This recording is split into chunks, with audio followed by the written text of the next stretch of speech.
Bienvenue dans la deuxième partie de la série 13 consacrée aux élèves de sciences mathématiques options A et B. Elle concerne le mouvement d'une charge électrique dans un champ électrique uniforme. J'ai choisi deux exercices du baccalauréat sciences maths pour illustrer cette leçon.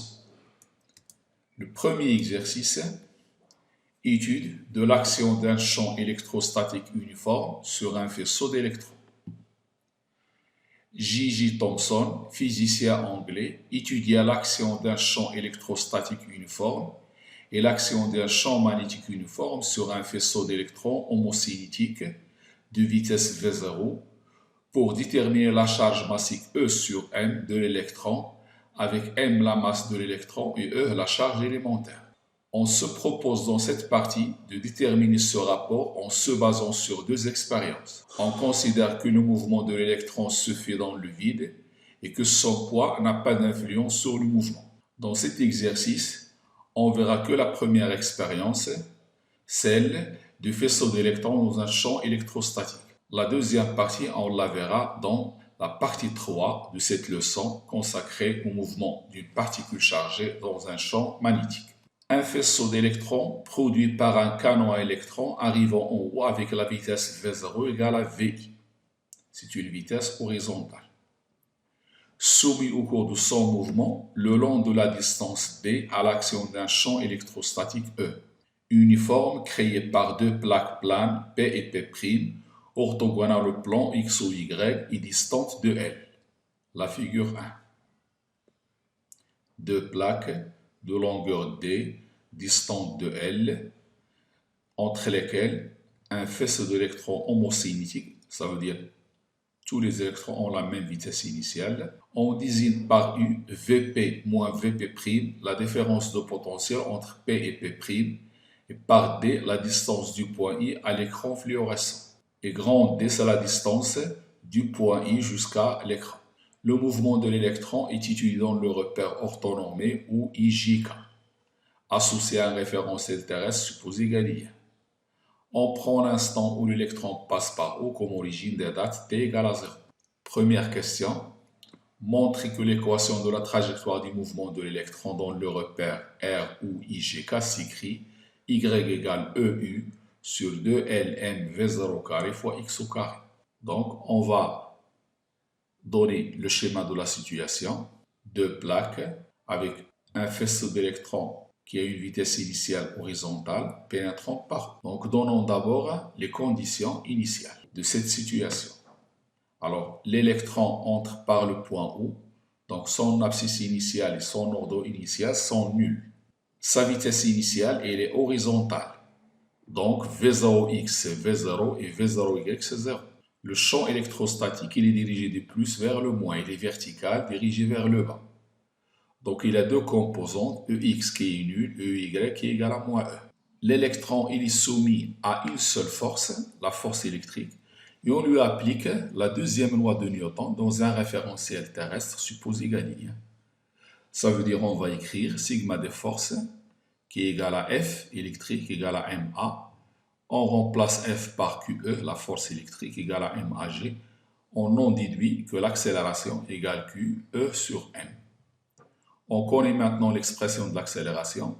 On va projeter cette accélération sur les axes X et Y. Par projection sur les axes du repère choisi, on trouvera AX égale Q, EX sur M. Or, EX égale à 0, ce qui conduit à X égale à 0. La projection sur l'axe Y, ça donnera Q, EY sur M, ce qui donne AY égale Q, EY sur M. Je remplace EY par moins E, ça donne moins QE sur M. La charge d'un électron, c'est moins E. Avec ce moins, ça devient E. Et E égale à U sur la distance entre les plaques, c'est-à-dire sur L. Donc ça donne petit e, U sur ML, et c'est une constante. Donc d'après les accélérations, selon OX, on a un mouvement rectiligne uniforme, puisque l'accélération est nulle. Donc l'équation d'un mouvement rectiligne uniforme est de la forme x égale V0xt plus x0. d'après les conditions initiales x0 égale à 0 et v0, x c'est v0. Donc ça donne x égale v0t. Selon l'axe des y, c'est un mouvement rectiligne uniformément varié puisque l'accélération est une constante. L'équation aurait été une équation du second degré, 1 demi AYT carré, V0YT plus Y0. D'après les conditions initiales, Y0 et V0Y sont nuls, ce qui donne 1 demi. Au lieu d'écrire AY, j'écris EU sur ML fois T au carré. Le 2, ça veut dire Y égale EU sur 2 ML T carré. Maintenant, pour déterminer l'équation de la trajectoire, on va tirer le temps de la première équation, x égale v0t, donc t égale à x sur v0. On le remplace dans y, il nous donne EU sur 2 ml v0 carré x carré, et c'est l'équation demandée dans l'énoncé. Donc ça revient à faire la même méthode qu'un projectile dans un champ de pesanteur en changeant le poids par la force électrique. Deuxième question, le faisceau d'électrons sort du champ électrostatique en un point S.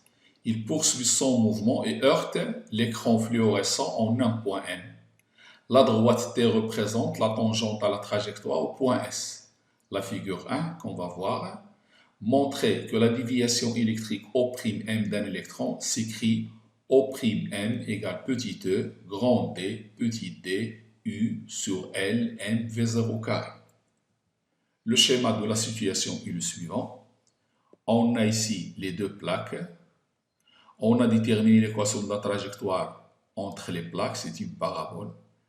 À la sortie, l'électron poursuit son mouvement, puis il heurte l'écran au point M, il rencontre l'écran au point M.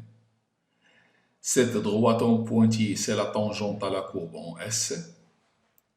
Et on veut déterminer O'M qui s'appelle la déviation électrique. On a en S la projection de S, ça donne H, et c'est cette longueur OH qui est égale à XS, qui n'est autre que D. Donc XS égale à D. Pour YS, c'est ce segment SH. Donc je n'ai qu'à donner l'expression de Y et remplacer X par D. Ça donne donc YS égale EU, au lieu de X au carré, c'est D au carré, sur 2M V0 carré L. Après les coordonnées du point S, on va maintenant déterminer O'M. Pour cela, on va utiliser le triangle I, O'M, et utiliser cet angle appelé alpha. Donc, pour déterminer O'M, il faut connaître l'expression de alpha. Pour alpha, je vais utiliser le triangle IHS. C'est un triangle rectangle en H, tel que SH n'est autre que YS, c'est-à-dire cette expression. Et le côté adjacent de l'angle alpha, c'est IH qui est la moitié de D, D sur 2. Donc je peux dire que dans le triangle IHS, j'ai tangente alpha égale SH, cette distance, sur IH, c'est-à-dire YS sur D sur 2. En remplaçant YS par cette expression et en la divisant par D sur 2, il me reste E, D, U sur M, V0 carré alpha. Dans le triangle IO'M, je peux écrire que tangente alpha, c'est O'M sur cette distance IO'. O'M sur IO' qui n'est autre que grand D. Donc, O'M, c'est D fois tangente alpha. En remplaçant tangente alpha par son expression, on trouve O'M égale D fois petit e fois petit d fois grand U sur M V0 carré L. Et c'est l'expression demandée dans le texte. Exercice 2. Mouvement d'une sphère chargée dans le champ de pesanteur et dans un champ électrique. Deux plaques métalliques verticales A et C sont placées dans le vide à une distance D l'une de l'autre et sont soumises à une tension VA-VC égale à U0 positive. La longueur de chaque plaque est L.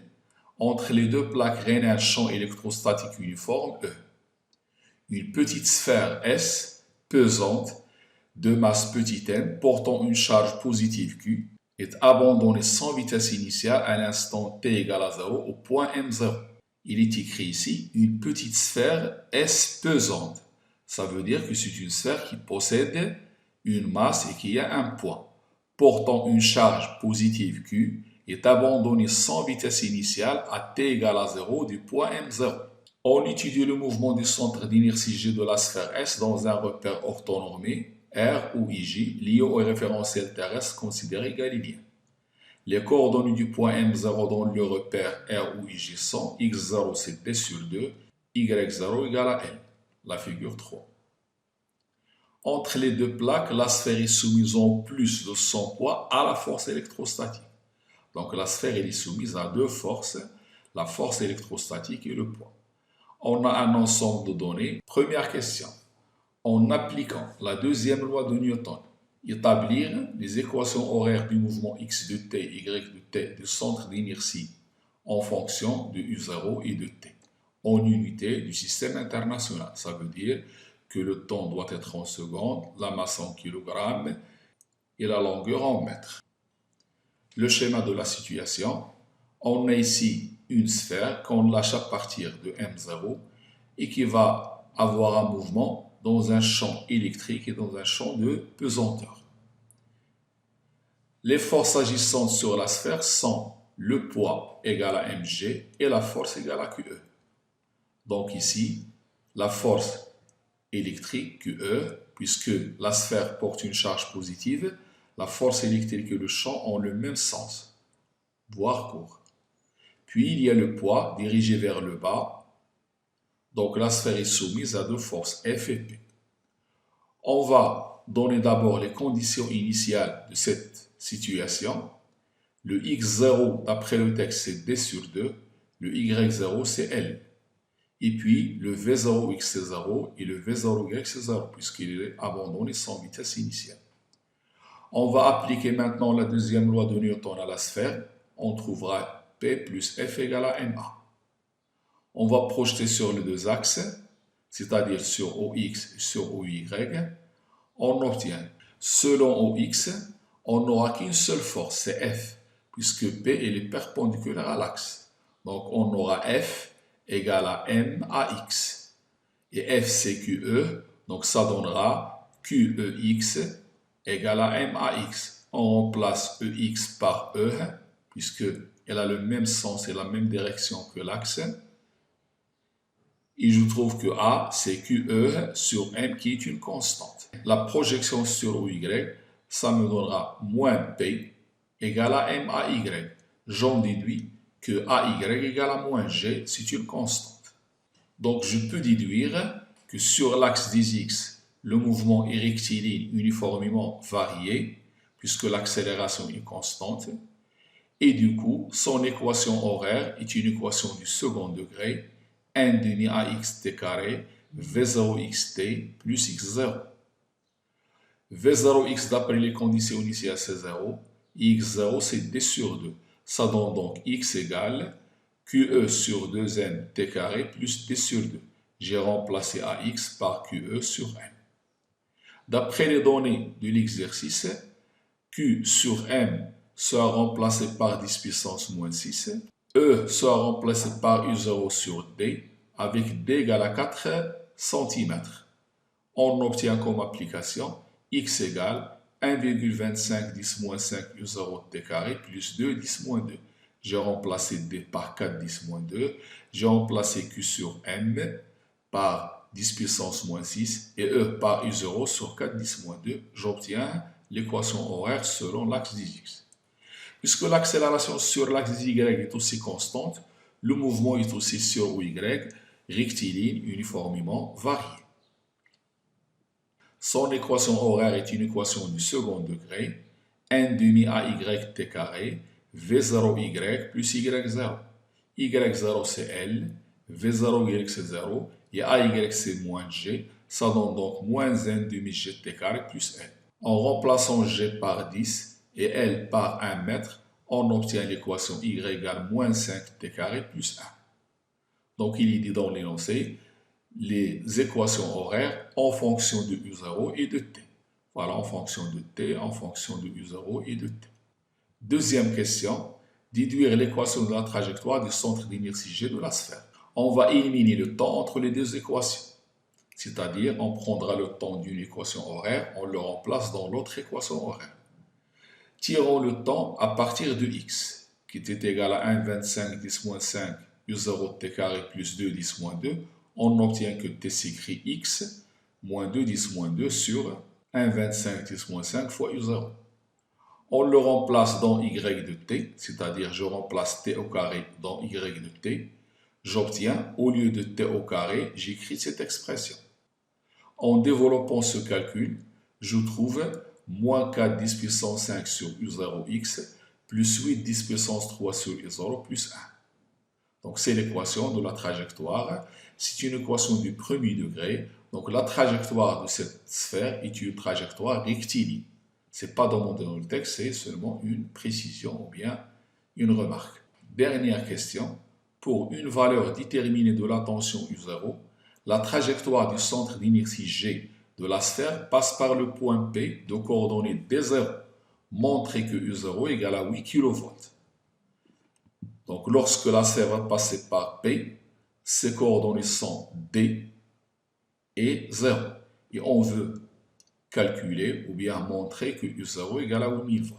Pour cela, je vais prendre l'équation de la trajectoire. Et j'ai déjà au point P, xp égale à d, je remplace ici xp, yp, je la remplace par 0. Donc j'aurai moins 4 10 puissance 5 u0, au lieu de x, j'écris d, plus 8 10 puissance 3 u0, plus 1 égale à 0. En remplaçant d par 4 10 moins 2, j'obtiens moins 16 10 puissance 3 sur u0, plus 8 10 puissance 3 sur u0, plus 1. En réduisant au même dénominateur ces deux expressions, on trouve moins 8 10 puissance 3 sur U0 égale à moins 1. J'ai fait passer 1 de l'autre côté. Donc, U0 égale 8 10 puissance 3, c'est-à-dire 8 kV. C'est la fin de la série d'exercices sur le mouvement d'une charge électrique dans un champ électrique uniforme. Merci de votre attention et à la prochaine séance d'exercice.